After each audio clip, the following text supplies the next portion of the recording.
Polyculture is a big word for basically growing multiple plants in one area rather than one type of plant.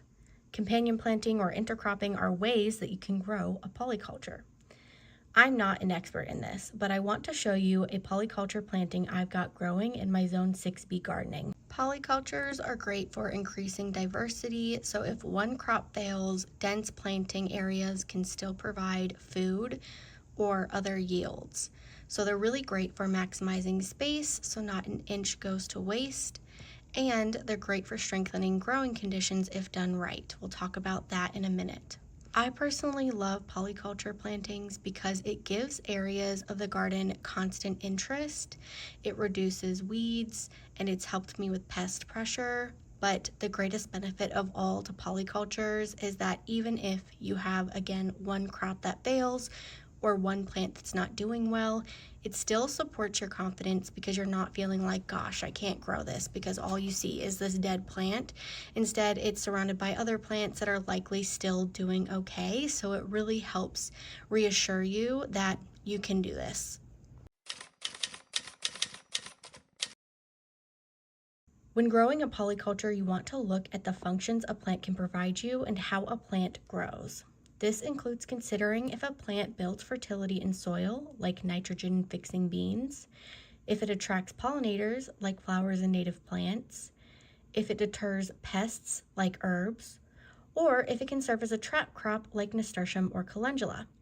If it invites you to the area of the garden, it can also serve a benefit. For example, if you see your favorite flower and you walk over to admire it, you might notice that you have some weeds to pick. And also, you'll want to consider what kind of yield the plant will give you.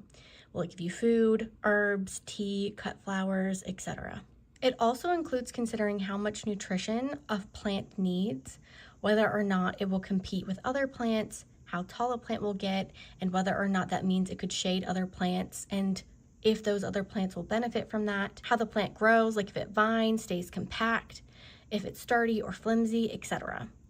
If you're like me, that might all sound incredibly overwhelming. I know when I'm learning about polycultures and growing things together, I get overwhelmed with what you can and can't plant together or what you should or shouldn't plant together, and it feels like there's so much to memorize, so much to consider, so much to do. So don't worry about getting it all right. Just start planting things together and observe how they interact and adjust your future plantings accordingly. As you'll see in this polyculture example that we'll walk through, I'm seeing a lot of success, but I'm also seeing gaps that I can fill in next year or in my next polyculture planting. So let's get into the details of this polyculture. This is an annual-based polyculture of tomatoes, peppers, cucumbers, zinnias, and bachelor buttons. Let's talk about how these plants are working together to strengthen each other. So there we have the bachelor's buttons, the zinnias, the cucumber down below, and the tomato. On the other side are the peppers. So here we have the bachelor's buttons, the zinnias, the pepper plants in the front, and if you look way back in the back, you can see the tomato trellising up. The tomato plant is an indeterminate Roma tomato that I'm trellising up the arch. Its branches are also receiving extra support from the nearby zinnias. I didn't plan this, but this has been a lovely benefit to growing the zinnias with the tomato. This tomato is on the sunniest edge of the arch and will provide shade to the cucumbers behind it that prefer to be on the cooler side.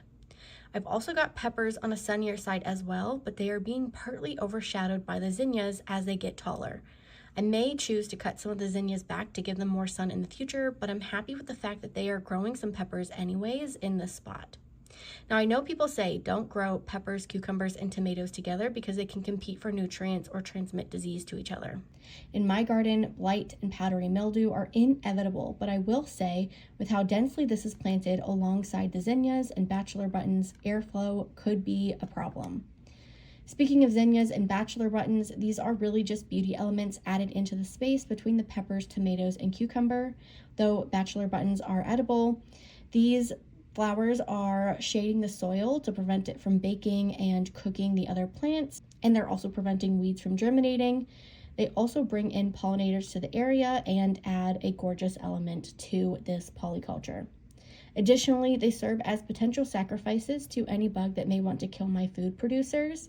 Now, they're not going to prevent bugs from touching my tomato, cucumber, or pepper plants completely, but they are going to provide more plant matter to be eaten, so if pests do come, they won't simply decimate my food producers. However, I did go extremely heavy on flowers in this polyculture, which means there are some gaps.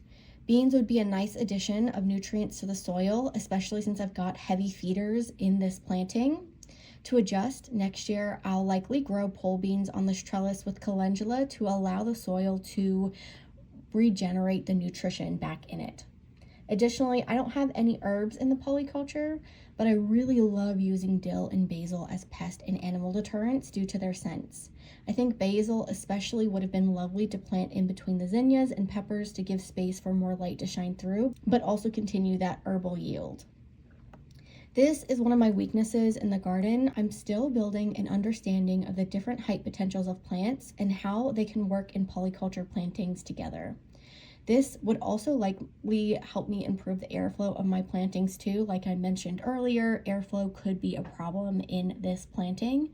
However, I am extremely happy with the way that this polyculture is developing, and it is really building my confidence in starting to grow plants together in other areas of the garden instead of just having a display-like kind of garden where it's just a tomato plant and then a pepper plant and then a basil plant.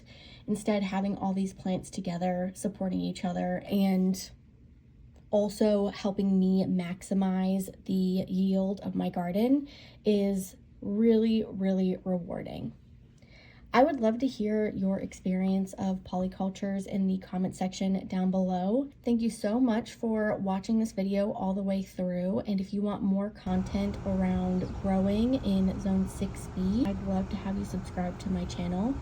All of that said, I will see you when I see you.